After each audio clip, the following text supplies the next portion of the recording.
I stood at my back window watching a stranger in a fluorescent vest drain my hot tub, and I knew exactly who sent him. It was January in Minnesota, where the temperature hovered at -15 degrees, and someone was systematically emptying 300 gallons of heated water onto my frozen lawn. Ice crystals immediately formed in the frigid air as the water cascaded from the drain valve, creating a growing sheet of ice across my backyard. The steam rose like angry ghosts into the morning sky. I grabbed my phone and started recording through the window, making sure to capture the HOA logo on the back of the worker's vest. My name is Quincy, and I had lived in the Meadowbrook Estates subdivision in Bloomington, Minnesota, for exactly 9 months. 9 months of constant harassment from the homeowners association president, a middle-aged woman named Patricia, who seemed to have made it her personal mission to make my life miserable. I threw on my winter coat and boots, still recording as I rushed outside. The cold hit me like a physical force, the kind of cold that makes your nose hairs freeze instantly and your lungs burn with each breath. "Hey, what the hell are you doing?" I shouted, my breath creating clouds in the air. The worker looked up, startled. He was a young guy, maybe 25, with a scraggly beard and guilty eyes. "I'm just following orders, man. The HOA said this hot tub wasn't approved and needed to be drained for winterization." Winterization? It's already winter, and I never received any notice about this. I kept my phone camera pointed at him. "What's your name?" "Look, I don't want any trouble. I just work for the maintenance company the HOA hired." He held up his hands defensively. "You need to talk to them about it." "Oh, I will, but right now you need to stop draining my property immediately." He looked uncomfortable, glancing between me and the hot tub, which was already half empty. The damage was done. In this temperature, my hot tub would freeze solid within hours, potentially causing thousands of dollars in damage to the pumps, plumbing, and heating elements. "I can't just stop mid-job. They'll dock my pay. And I'll sue both you and the HOA if you don't stop right now. Your choice." That got his attention. He nervously reached down and closed the drain valve, but it was too late. The tub was already mostly empty, and water had created a dangerous skating rink across half my backyard. I took photos of everything. The HOA vest, his company truck with the logo visible, the iced-over yard, and the nearly empty hot tub. This was going to be expensive, but I had a feeling it would be worth it. After the worker left, I went inside and immediately called the HOA office. A chipper recorded voice told me the office was closed until Monday. It was Saturday morning. Perfect. I had bought the hot tub 3 months ago, right after Thanksgiving. It was a beautiful 8-person model with LED lighting and premium jets. I had done everything by the book, or so I thought. I had submitted the required application to the HOA, complete with professional installation plans, electrical permits, and measurements showing it met all setback requirements from property lines. Patricia had denied it within 24 hours. Her reasoning was that hot tubs were aesthetically inconsistent with the community vision and could lower property values. Never mind that 3 other houses in the subdivision had hot tubs. When I pointed this out, she claimed those were grandfathered in before the rule change, though she couldn't produce documentation of any such rule change. I had done my homework, though. Minnesota state law is pretty clear about what HOAs can and cannot regulate. I had consulted with a real estate attorney who confirmed that my hot tub installation was completely legal and that the HOA's denial was arbitrary and likely unenforceable. The attorney had sent a strongly worded letter to the HOA explaining this. In response, Patricia had apparently decided to take matters into her own hands. I spent the rest of Saturday documenting the damage and researching my legal options. The hot tub manufacturer confirmed my worst fears. Draining a hot tub in sub-zero temperatures could cause catastrophic damage. The pumps had likely cracked, the plumbing was probably split, and the heater was almost certainly destroyed. They estimated repair costs at around $8,000, possibly more. A complete replacement would run $12,000. Sunday morning, I noticed something interesting. While I was outside taking more photos in daylight, I decided to walk around the neighborhood. The community clubhouse was a 2-story building at the front of the subdivision, complete with a small gym, meeting rooms, and a pool that was closed for winter. I noticed tire tracks in the snow around the clubhouse and fresh footprints leading to and from my direction. Someone had been monitoring the situation. I followed the tracks and found something that made me smile. A small trail camera mounted on a tree, positioned with a clear view of my backyard and hot tub, so they had been watching, planning. This wasn't just spontaneous harassment, it was premeditated. Monday morning, I was waiting outside the HOA office when Patricia arrived at 9 sharp. She was exactly what you'd expect. Blonde highlighted hair in a severe bob, athletic, where that cost more than most people's monthly car payments, and oversized sunglasses despite the cloudy winter sky. "Mr. Quincy," she said coldly when she saw me, "I don't take walk-ins. You need to schedule an appointment. And you need to not trespass on my property and destroy my belongings," I replied evenly. "But here we are. I have no idea what you're talking about." She moved to unlock the office door, but I stepped in front of her, not threateningly, just blocking her path. "Saturday morning, you hired someone to drain my hot tub in negative 15-degree weather, causing extensive damage and creating a safety hazard on my property. The hot tub that was installed without proper approval," she raised an eyebrow. "That's not my problem. You violated HOA regulations. I had approval from the Architectural Review Committee. I am the Architectural Review Committee, and I denied your application. After which my attorney informed you that your denial was legally baseless." She smiled, cold and thin. "Your attorney can write all the letters he wants. The HOA rules are the HOA rules. Now, if you'll excuse me, I have work to do. You're going to be hearing from my attorney again. And this time, it won't be a letter. Sue me," she said with a dismissive wave. "The HOA has insurance for frivolous lawsuits." I let her pass. I had everything I needed. That afternoon, I met with my attorney, James Hartley. He was a sharp guy in his 40s who specialized in property law and HOA disputes. When I showed him the videos, photos, and documentation, his eyes lit up. "This is bad," he said, which confused me until he clarified. "Bad for them, I mean. This is really bad. They committed criminal trespass, willful destruction of property, and possibly criminal mischief. The fact that they were monitoring your property with a camera shows premeditation. Can we sue?" "Oh, we're definitely suing, but first, let me make a call." He picked up his phone and dialed. "Hi, this is James Hartley calling for Officer Reynolds at the Bloomington Police Department." "Yes, I'll hold."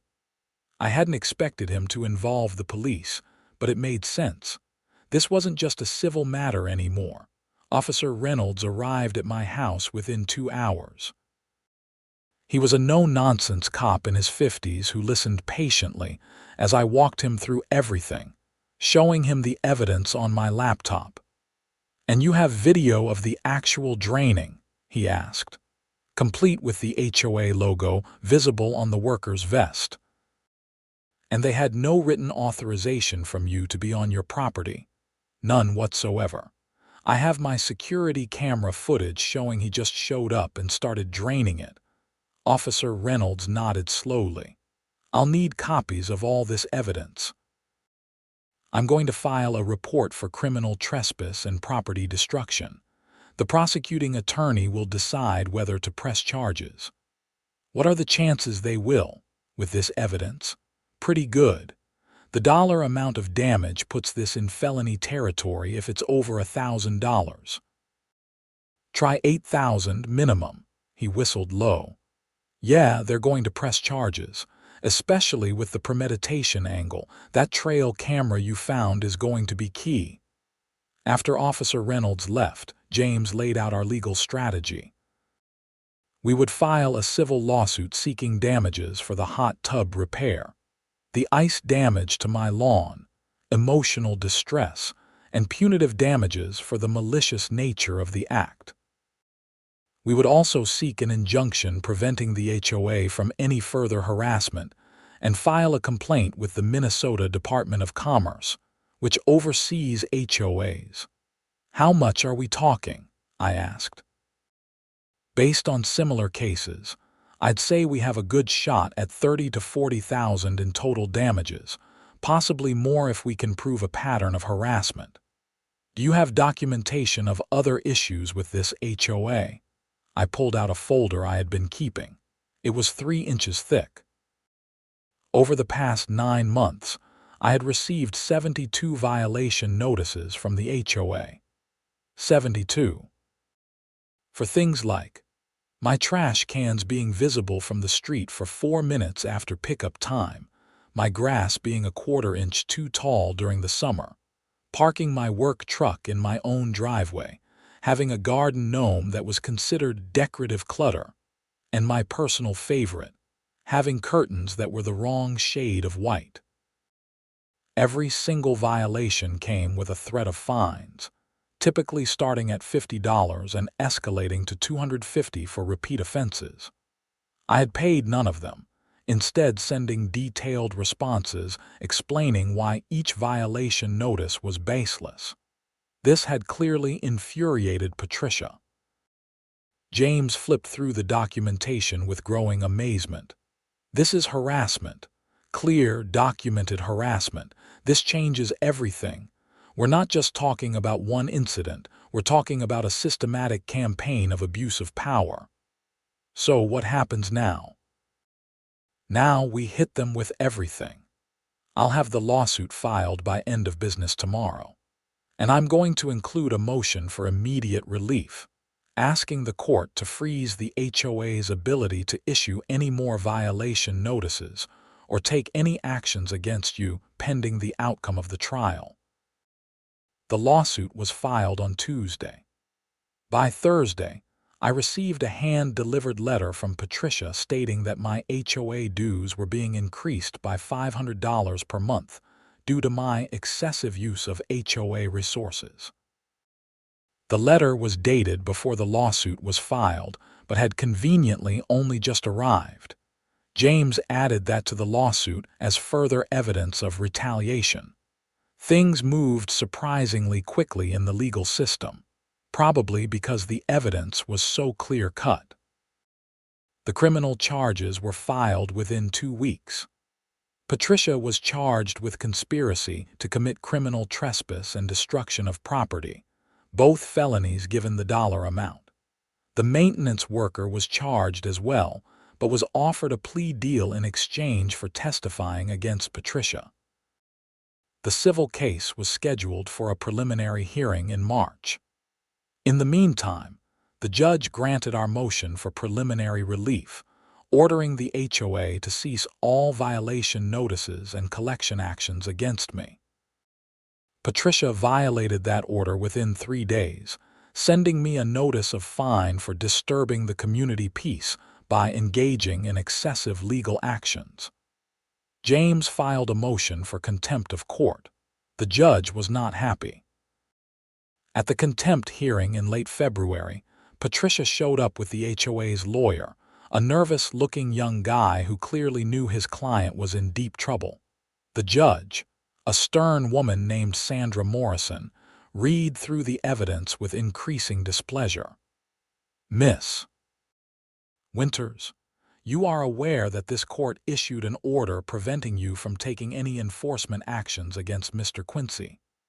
Your Honor, the HOA has a responsibility to maintain community standards, Patricia said, her voice dripping with false sweetness. Mr. Quincy has been a disruptive influence since he moved in. That's not what I asked. Are you aware of the court order? Yes, but there is no but, Miss Winters. You violated a direct court order. I'm holding you in contempt and fining you personally $1,000. Additionally, I'm removing you from your position as HOA president effective immediately, and I'm appointing a temporary receiver to oversee the HOA's operations until this matter is resolved. Patricia's face went red. You can't do that. I was elected by the homeowners. I did. And if you continue to argue with me, I'll make it $2,000 and add jail time.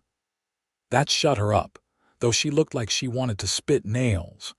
The receiver appointed by the court was a professional property management company that specialized in cleaning up dysfunctional HOAs. Within a week, they had uncovered some interesting financial irregularities. It turned out Patricia had been using HOA funds for personal expenses, including spa treatments, a lease payment on her BMW, and a vacation to Hawaii. In total, she had embezzled nearly $30,000 over the past 2 years. The criminal charges were upgraded to include embezzlement and fraud. The main civil trial was scheduled for April. In the meantime, my hot tub was indeed totaled. The final damage assessment came to $11,000 for a complete replacement, plus $3,000 for the lawn damage and water damage to my deck, and another $2,000 for the temporary heating costs, since the hot tub had been part of my pool house heating system. James was confident we would win, but I wanted to make sure Patricia and the HOA really learned their lesson. That's when I started researching what would happen if they couldn't pay the judgment. Under Minnesota law, if an HOA cannot pay a court judgment, assets can be seized to satisfy the debt. This typically means assessing the homeowners, but in cases of gross negligence or criminal behavior by HOA leadership, personal assets of board members can be targeted.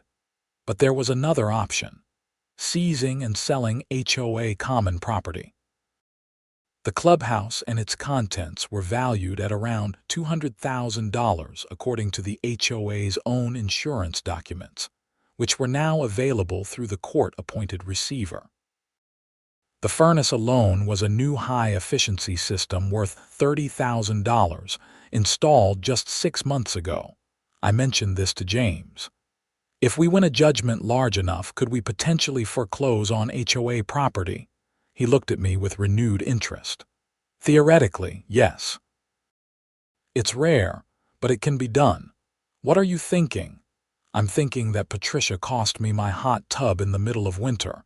It seems only fair that she and the HOA should know what it's like to be without heat in winter. That's vindictive, James said, then smiled. I like it. But we'd need a judgment large enough to justify it, and we'd need to time it right. What if we push for maximum punitive damages? Show the pattern of harassment, the embezzlement, the contempt of court. It's risky. Juries can be unpredictable with punitive damages. But given the evidence, I think we have a shot. The trial began on April 15th. Spring had finally arrived in Minnesota, but there was still snow on the ground and temperatures were barely above freezing at night. The courtroom was more crowded than I expected. Apparently, word had spread through Meadowbrook Estates about the trial, and many of my neighbors showed up.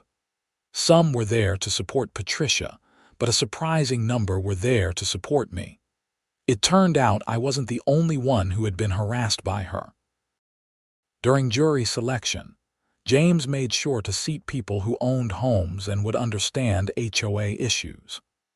The prosecution in the criminal case had agreed to wait until after the civil trial to proceed, which actually helped us because we could reference the pending criminal charges. My testimony took an entire day. I walked through everything, moving into the neighborhood, the endless violation notices, the hot tub application and denial, the legal letter from James, and then the draining incident. The jury watched the video of the hot tub being drained in the freezing weather with visible sympathy. James showed them the trail camera footage, which the receiver had retrieved. It clearly showed Patricia herself checking it the night before the incident, and a timestamp showed she had been monitoring my property for weeks. "Mr. Quincy," James asked during direct examination, "how has this experience affected you?" "I bought a home in what I thought was a nice community," I said honestly. "I followed all the rules, paid my dues, maintained my property, and in return I was harassed weekly, had my property destroyed, and was made to feel unwelcome in my own home. I've had anxiety attacks. I had to take time off work. I spent thousands on legal fees just to be left alone. It's been a nightmare." During cross-examination, the HOA's attorney tried to paint me as a troublemaker who deliberately antagonized the HOA, but he couldn't get around the evidence. Every violation notice I received was either baseless or for incredibly minor issues. The hot tub was legal, and there was video of Patricia's hired worker draining it without permission. Patricia's testimony was a disaster for her side. She was defensive, condescending, and came across as exactly the kind of petty tyrant that makes HOAs nightmares for homeowners. "Miss Winters," James asked on cross-examination, "why did you deny Mr. Quincy's hot tub application? It didn't fit the community aesthetic." "But 3 other homes have hot tubs. Those were grandfathered in. Can you show me the rule change that required grandfathering?" she fumbled. "It was an understood policy." "An understood policy, I see. And this understood policy, was it written down anywhere?" "Not specifically, but so there was no rule against hot tubs, but you denied his application anyway. I have discretion as HOA president to protect property values. Even when that discretion violates state law, I don't believe I violated any laws. You're currently facing felony charges for your actions regarding Mr. Quincy's property." "Are you saying those charges are baseless?" her attorney objected, but the damage was done. The maintenance worker testified next, having taken his plea deal. He explained that Patricia had specifically instructed him to drain the hot tub when I wasn't home and to do it quickly.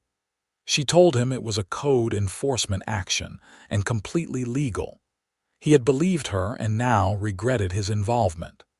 "Did Miss Winters mention the temperature that day?" James asked. "Yeah, she joked about it. She said something like, 'It's cold enough that this will really send a message.' What did you understand that to mean?" I figured she meant it would cause damage. But she was the HOA president and my boss told me to do what she said. I didn't know I could refuse. Several of my neighbors testified about their own experiences with Patricia. One woman, Jennifer Martinez, broke down crying on the stand as she described how Patricia had issued violation notices during her mother's funeral because there were too many cars parked on the street. Another neighbor, Robert Chang, testified about receiving $50 fines for having his garage door open while he unloaded groceries. The pattern was clear. Patricia had weaponized the HOA to bully and control the neighborhood. The HOA's defense basically amounted to arguing that Patricia had acted outside her authority, and the HOA itself shouldn't be held responsible. But James countered that the HOA board had enabled her behavior for years, never checking her power or responding to complaints from homeowners.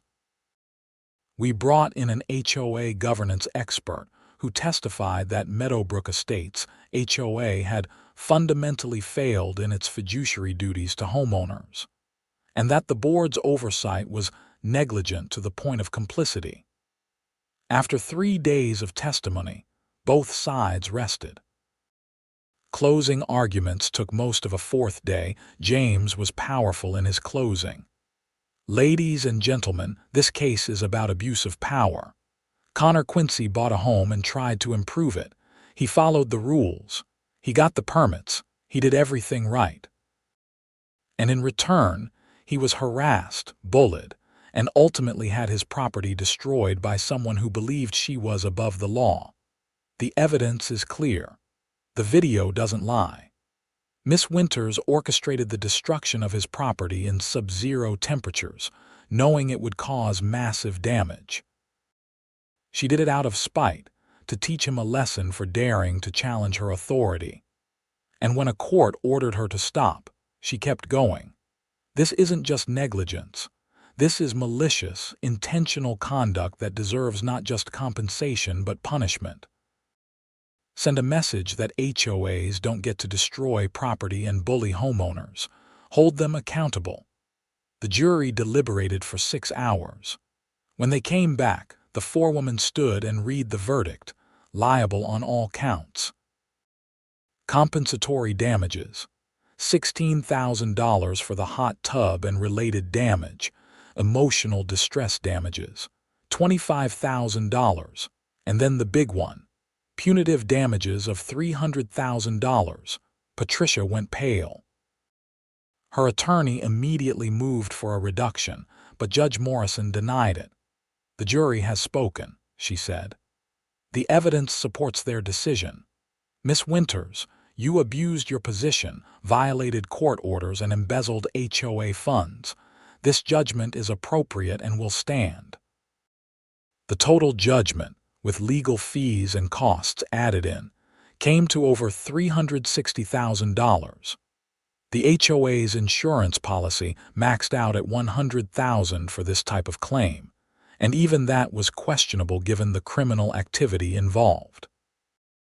That left $260,000 uncovered. The HOA had maybe $40,000 in reserves after Patricia's embezzlement. That meant either a massive special assessment on all homeowners or seizure of assets. 2 weeks after the verdict, James filed a motion to execute the judgment through seizure of HOA property. Specifically, we targeted the clubhouse furnace and several other expensive fixtures. The receiver, understanding the HOA's financial situation and wanting to avoid bankrupting the entire community, actually supported this approach. Most homeowners did too. They were furious at Patricia and didn't want to pay for her mistakes. Judge Morrison approved the motion in May just as the weather was finally warming up. But we didn't move immediately. We waited. Summer passed. Fall arrived.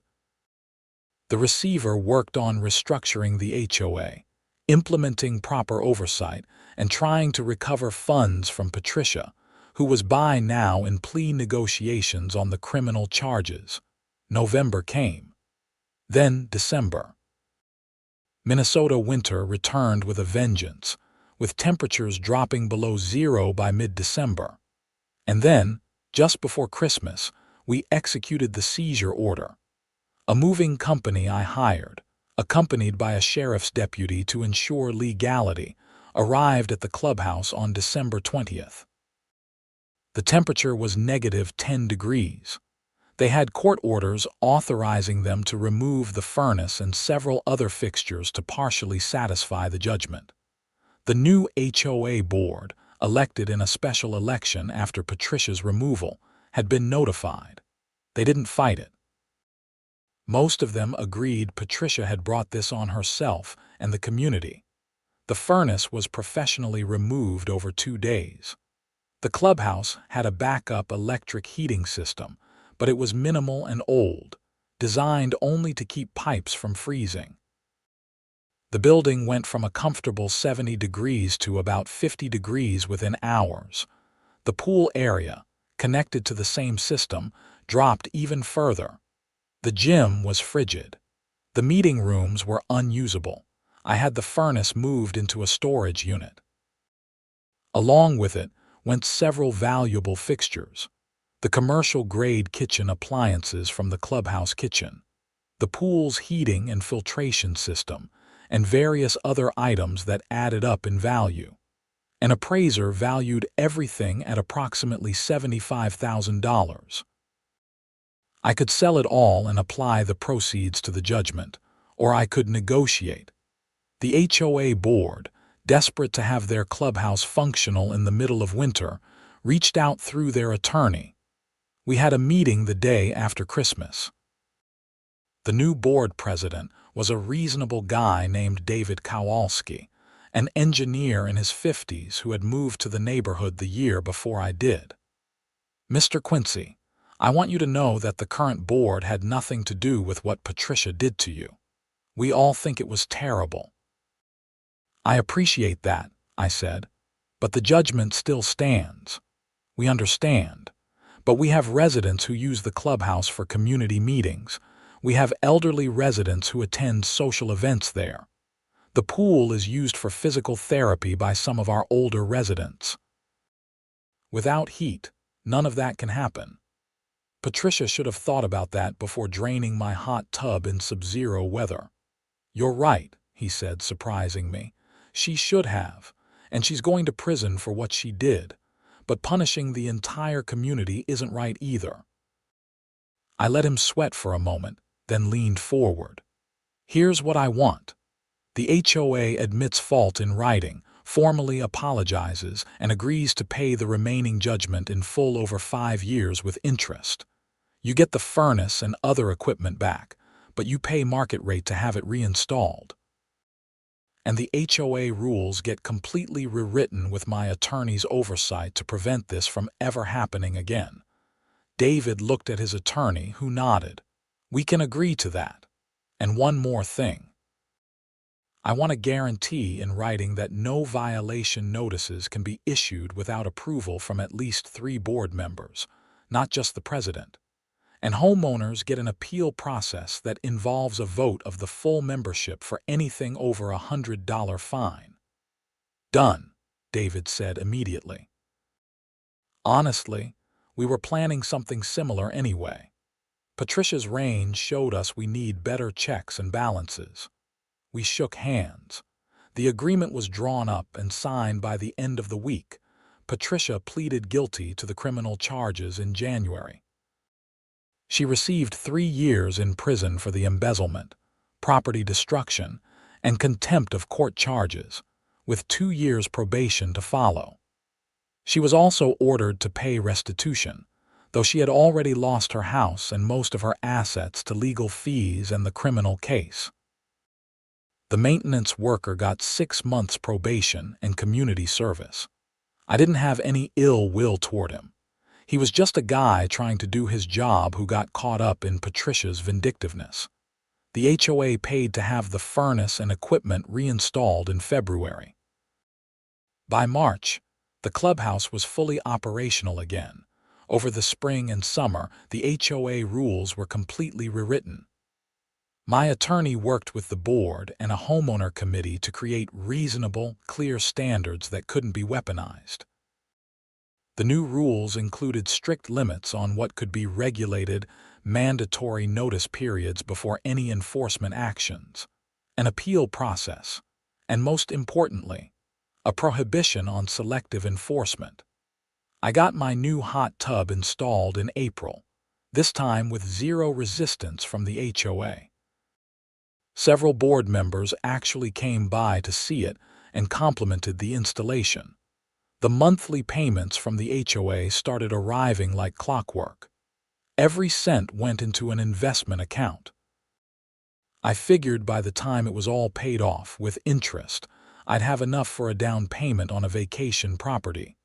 Life in Meadowbrook Estates became what it should have been all along, peaceful and neighborly. Without Patricia's toxic presence, the community actually thrived.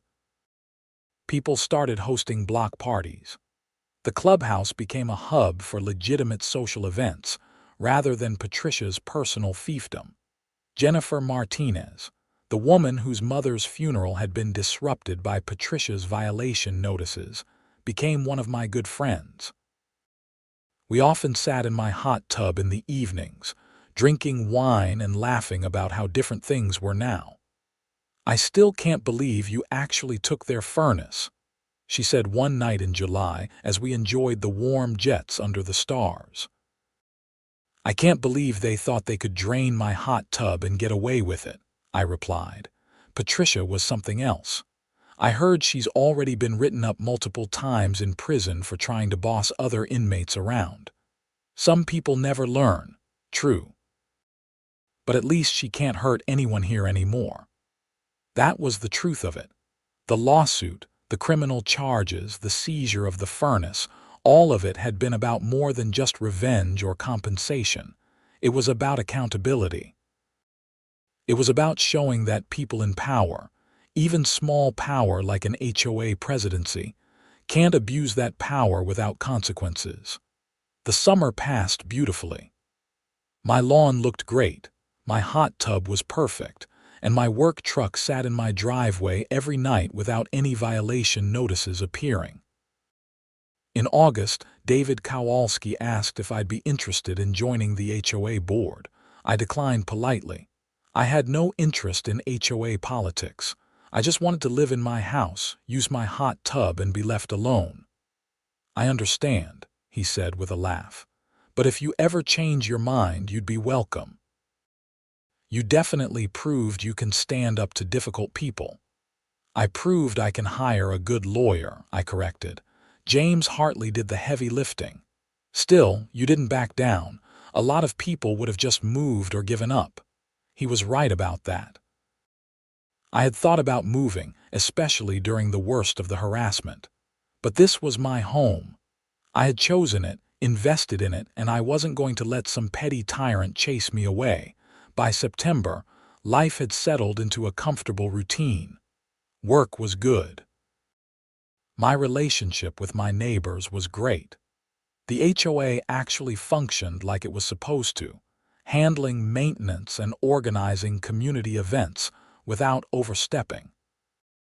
The final chapter of the story came in October, when the local news did a feature on HOA reform following several high-profile cases of abuse across Minnesota. My case was mentioned as an example of homeowners fighting back successfully. I declined to be interviewed on camera, but James Hartley was happy to speak about the legal aspects. He used the opportunity to educate homeowners about their rights and the limits of HOA power. "The key thing to remember," he said in the interview, "is that HOAs are bound by state law just like any other organization. They can't make arbitrary decisions, they can't selectively enforce rules, and they definitely can't destroy your property. If you're being harassed by your HOA, document everything and consult with an attorney. You have rights." The interview apparently sparked a wave of consultations at his office.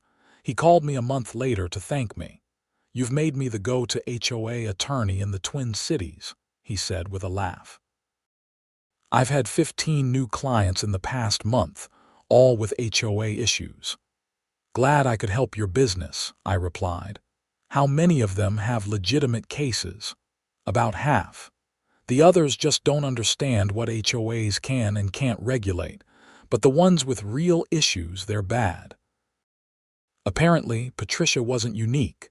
There are a lot of petty tyrants running HOAs out there. Well, you know how to handle them now. Thanks to you, yes.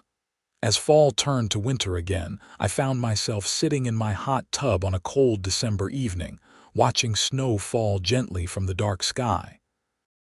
The water was a perfect 104 degrees, the jets massaging my shoulders, steam rising around me into the frigid air.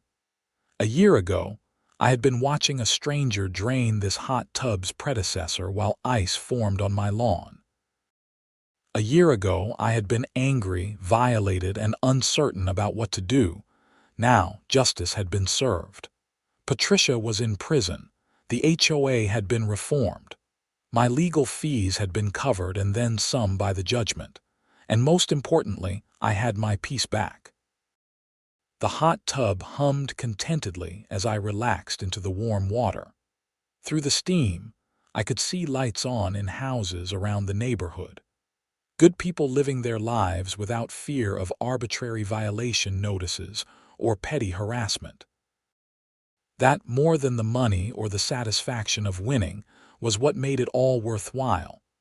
We had taken back our community from someone who had abused her power, and in doing so, we had made it a better place for everyone. My phone buzzed with a text from Jennifer. "Hot tub party this Saturday. I'm bringing wine." I smiled and texted back. "You bring wine, I'll provide the heat." Her response was immediate. "At least now we know the HOA won't drain it out of spite." "Not unless they want to lose their air conditioning next," I replied. She sent back a laughing emoji. I set my phone aside and sank deeper into the hot water, letting the jets work out the tension in my muscles. The journey from that cold January morning to this peaceful December evening had been long, expensive, and stressful. But it had been worth every penny, every hour in court, every moment of anxiety, because I had learned something important. Standing up to bullies, even ones armed with HOA bylaws and violation notices, was not only possible but necessary. People like Patricia thrived on intimidation, on the assumption that homeowners would be too tired, too scared, or too poor to fight back. But I had fought back, and I had won. Not just for me, but for every homeowner in Meadowbrook Estates who had suffered under Patricia's tyranny. The snow continued to fall, covering the neighborhood in fresh white powder. Inside the clubhouse, a few hundred yards away, the furnace I had seized and then returned hummed efficiently, keeping the building warm for the holiday party planned for next week. It was poetic in a way. The HOA had tried to freeze me out, quite literally, by destroying my hot tub in the middle of winter. And I had responded by taking their heat away, showing them exactly what it felt like to be without warmth when you needed it most. But unlike Patricia, I wasn't cruel. I had given them their furnace back, under conditions that ensured the community would be protected from future abuse. That was the difference between us. She had used her power to punish and control. I had used mine to reform and protect. As I climbed out of the hot tub and wrapped myself in a warm towel, I took one last look around my backyard. The hot tub sat in perfect working order, its cover waiting to trap the heat overnight. My deck was beautifully maintained. My lawn, though covered in snow, was healthy and well kept. Everything was exactly as it should be. Inside, I poured myself a glass of whiskey and sat by the fireplace, warming up after the transition from hot tub to cold air to warm house. My dog, Max, a golden retriever I had adopted in the spring, lay at my feet, content and peaceful. Life was good. The nightmare was over. And every month when that check from the HOA arrived, it was a reminder that justice, while sometimes slow, does eventually prevail. I raised my glass in a silent toast to everyone who had helped along the way. James Hartley, the judge, the jury, the neighbors who testified, even the maintenance worker who had cooperated with the investigation. And I raised it to myself, for having the courage to fight back when it would have been easier to give up. The fire crackled, Max snored softly, and outside, the snow continued to blanket Meadowbrook Estates in peaceful winter silence. Tomorrow, I would go to work, come home, maybe take another soak in the hot tub, and enjoy my evening without any fear of violation notices or HOA harassment. It was a simple pleasure, but one that Patricia's actions had taught me never to take for granted. The American dream isn't just about owning a home. It's about being able to enjoy that home without unreasonable interference, to make improvements that bring you joy, and to live in peace with your neighbors. For a while, Patricia had threatened that dream, not just for me, but for an entire community. But through perseverance, proper legal action, and a refusal to be intimidated, that dream had been restored. And if there's any lesson to be learned from my experience, it's this. Know your rights, document everything, hire a good attorney, and never let bullies win. Whether they're armed with HOA bylaws or anything else, bullies only have the power you give them. I gave Patricia no power. And in the end, that made all the difference. The clock struck midnight, marking the beginning of another peaceful day in Meadowbrook Estates. A neighborhood that had been transformed from a place of fear and harassment into a true community, where people looked out for each other, and the HOA served its proper purpose, maintaining common areas and organizing social events, nothing more. As I headed to bed, Max following at my heels, I glanced one more time out the back window at my hot tub, its cover secured against the cold, ready to provide warmth and relaxation whenever I wanted it. Patricia had tried to take that from me, and she had failed spectacularly. Sometimes, the good guys really do win.